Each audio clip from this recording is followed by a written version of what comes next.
Teşekkürler abi. Sağ ol abi.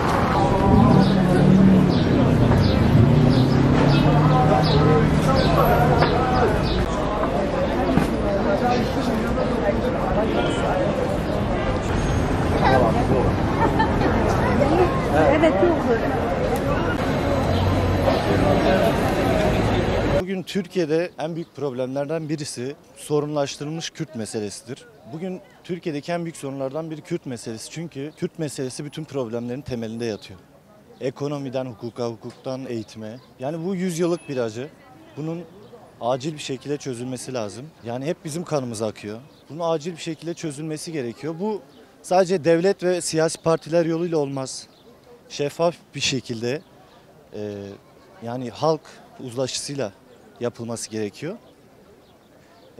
En gerçekçi, en temel çözüm budur.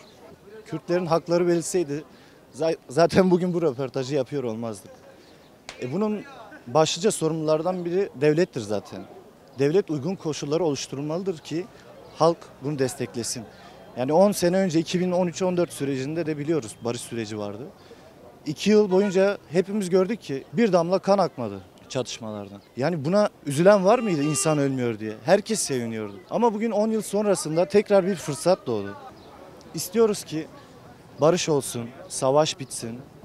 Güzel bir memlekette barış içinde, bahar içinde yaşayalım.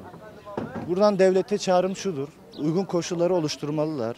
Tecriti kaldırmalılar. Gerekli haklar, hukuki yollar sağlanmalı. Barış da o zaman çok hızlı bir şekilde oluşturulur. Ama aşitiki yani mayinde yani en böyle bir tevai. Hani devlet de veje dava terör bilsin diye tişkine demokrasi jibo tamam insanlara ya. Ama bir duhadım Rabbine ve hak hukuk be, adalet be, adil bir şekilde.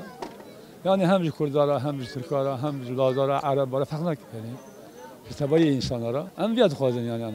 Elo de sime hem de evka reber apor و peki kezi وخلز يعني فكري ذا فكره جيبوني مثلا جهاب دقاتين ما وصلنا خلز يعني تشتري فكره يعني كاسين جهاب ناقته اوي باور يعني جيبونا اوي هو دولة فرق جراندك يعني مثلا بيجي انسان قال دوري او كذا دشوبينا قبل قتين ابتني فيكناي جبال هو يعني انسانك دل صارد به يعني اول مزات كذا بس يعني او هندري دل انسان ده هي يعني وانشالله بكى وجبوا خراتك يعني جبوا مره ثانيه نعم sadece jibuna habuna Kurdan mesela reber eğer o Kürt ketne hatne meydanı bun ketne insana cemaate eğer habuna van zamanı van çanda van yani em saya van keda van şeydan amatna evet ana khat habna khafilin çünkü Kürt diye em de şu mektebi ma beşovan besilan em almiye Türkiye ma ne zanı ki Türkiye haberdir yani zamanı çiğ Türkiye kiye ama Kürt kiye de yani ma xonaz netkere bile yani ev ne azat kerni aşitici bile ne boşuna apo serok apo yani çünkü ev mimar evi kedavan insana he yani tamam hem halk olarak tamam da baba rejim gerek mesela bir insan aslengi dine bu Kur'an yok dine yani jibuna bir havayı yani azadi hakkı vana he halkı be bu pişte pevali de spekeriye gerek van insana ben berdane mesela da adı xadım van insan nakhoş o insana cezayı van kadiye van azad bikin barış süreci şöyle yani artık bence ülkede bu kaosun bir son bulması lazım hani. Annelerin artık ağlamaması lazım bence. Bir kere ülkenin temel bir Kürt sorunu var. Önce Kürt sorunun üzerinde ne gibi çalışmalar var, ne gibi çalışmalar olacak falan. Bunların olması lazım. Bir kere Kürtlere ana dilde eğitim verilmesi lazım. En önemli şey bu bence. Adım atılması gereken şey şu an devlet Kürt halkına ne gibi bir talepler sunuyor. Öncelik bu. Devletin artık gerekli adımları bence atması lazım. Bence önce tüm siyasi tutsakların özgürlüğüne kavuşması lazım. Ondan sonra bence barışın sağlanması lazım. Kan akmasın, insanlar yararlanmasın, anneler ağlamasın. Türk, Kürt, Çerkez, Rum fark etmez. İnsanların ağlamaması önemli. Yani bir insanı kurtarmak insanlığı kurtarmaktır. Öyle bakmak lazım, öyle düşünmek lazım. Valla şimdi kendim için söylüyorum. kendimi rahat, özgür bir şekilde ifade edebilmeyi, kendi dilimle. Benim çocuğum mesela şu an Kürtçe konuşamıyor rahat rahat. Yani ben 3. sınıfa gittiğimde, 3. sınıfa gidene kadar hoca ne diyordu anlamıyordum. Bu ayrımcılık değil mi yani? Ben anlamadığım şekilde nasıl kendimi ifade edeyim? Batı'da atıyorum örneğin mesela çocuk 3. sınıfta yani aynı eğitim seviyesi olabilir mi ya? Aynı şekilde ve aynı sistem, aynı sınav, aynı şeyden bizi sorumlu tutuyor. Hani buradaki çocuk 11-12 yaşında kendi kişiliğini, karakterini yani geçmişini, kendi farkındalığının farkına varana kadar öbürü alıp başını gidiyor yani. Bir birliktelik olsun daha bir yani toprak bütünlüğü diyoruz ya. Hani bunu sağlayacak onlar. Birlikteliği sağlayacak onlar. Onları düşünebilmek lazım. Barış duhazinem, barış hoştur tişkitin neyi ama barışı vakta bikin her dehelara. Hel kiran nabe. Ver teslimiyet cinabe. Her dehelara çava baş buse evek hindirda, evek Avrupa'ya çune hat جوان راجی عفکی درخینه او کندر دا نخوشه مهنه او جوان راجی او درخینه ولی سلاح نبه تشکی باشه کشتن نبه تشکی باشه جبیرن تر تشکی تنهی اوای او که کتبو بیر سریا آبه ما رحمت کر خدا رحمت بکه پیشتره منه او انشالله او تشکی خوش بکن اوجالان hani madem dibin beraber meclisi kısa bike berndin o çava var meclisi o berdin ki o var evek dervene, evek kandilne, evek gışkara seroktiye bike, bebem wa bike, ev ne kiye ev bike, kes bevi nikane tişki bike. Devlet peşe içi bike, van milletvekili nereden etaba berde, evi kayimi rake, en azından egembejin ki o nige kıyafette gerçekten de demek ki ya rastı, o çedbe bir işi, biçağı millet ona göre hazır bike yani. Kat tişki var atne.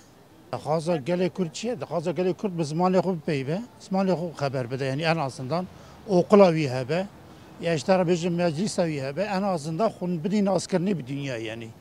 İru em bizim ki çıkasatını em bizim hafta hazar Kürt'e ya bir dünyada yaşamıştı be. Kaki bizmanı xub haber bede. Ya ki bizmanı xub haber bede ya. Meclis'te perzikım XP dil diye geçiniyor. Bir çavadı be. Kamber yaptık bunu. Bir çavadı be. Demek ki fırra. Em yekti tuğazı, em zbanı tuğazı, başka tişkin tuğazı. Em yekti yani, em zimmelet kina. Em şartı neyme? Em de ben bir Türkçe tuğazı, em zeviye tuğazı. Başka tişkin tuğazı. Tişkin tuğazı. Tuğazı em bir çi bimin, önemli ne? Ev çi tuğazı, em viye tuğazı. Başka em tişkin tuğazı. Tizamınım şimdi. İroji ve kreji dikine. Çima dibêjim em baveriya me nîne. Ama ew jî mecbûr manin îro rojhilata navîn de ketine tengavî. İsrail ciki daha nayle rahat hesba bajo. Ji bo jî revyanê hatine serokatî. Dibe mera çareserî bikin. Ciki wer dibe ama ciki jî qirêjî derbas bibin. Hîna jî em her sibê radibin Amedê balafirgehê şer derin bombebaran dikin. O hîna jî ewa davên belavok davên dibin werin teslim bibin. Devlete bir adım atması için yani tek isteğimiz Tayyip Erdoğan'ın mecliste açık bir açıklama yapacak. Sayın Abdullah Öcalan'ın üzerindeki yani örgütle görüşmelerinin yapılmasını istiyor. Sayın Abdullah Öcalan'la görüşmelerinin. Tabii ki istiyoruz çünkü günümüzde yani eskiden beri Türk-Kürt çatışmazlığı var. Bunun sonlanmasını istiyoruz. Kesinlikle barış istiyorum. Aştiki ciddi, aştiki hakiki em dixwazin aştiki be xûn bisekine kes karşı keseye nebe herkes eşit olarak, adalet olarak em tişki ana halihazır nabînin. Em şîrove dikin em bibînin ege durist bana viya nedi bu. Em ji ber wîya wî dibêjin nabe. Em dixwazin cafekî baş bê avêtinê barişkî çêbe pêşwazîkî xweş here em dixwazin de îca gora dilê me bibe nebe Xwedê zan be. Barış bira hema herkes jaf hesb ke kesî neyşîne bira yani dünya xweş be. Em barış dixwaze. Em serbest bin.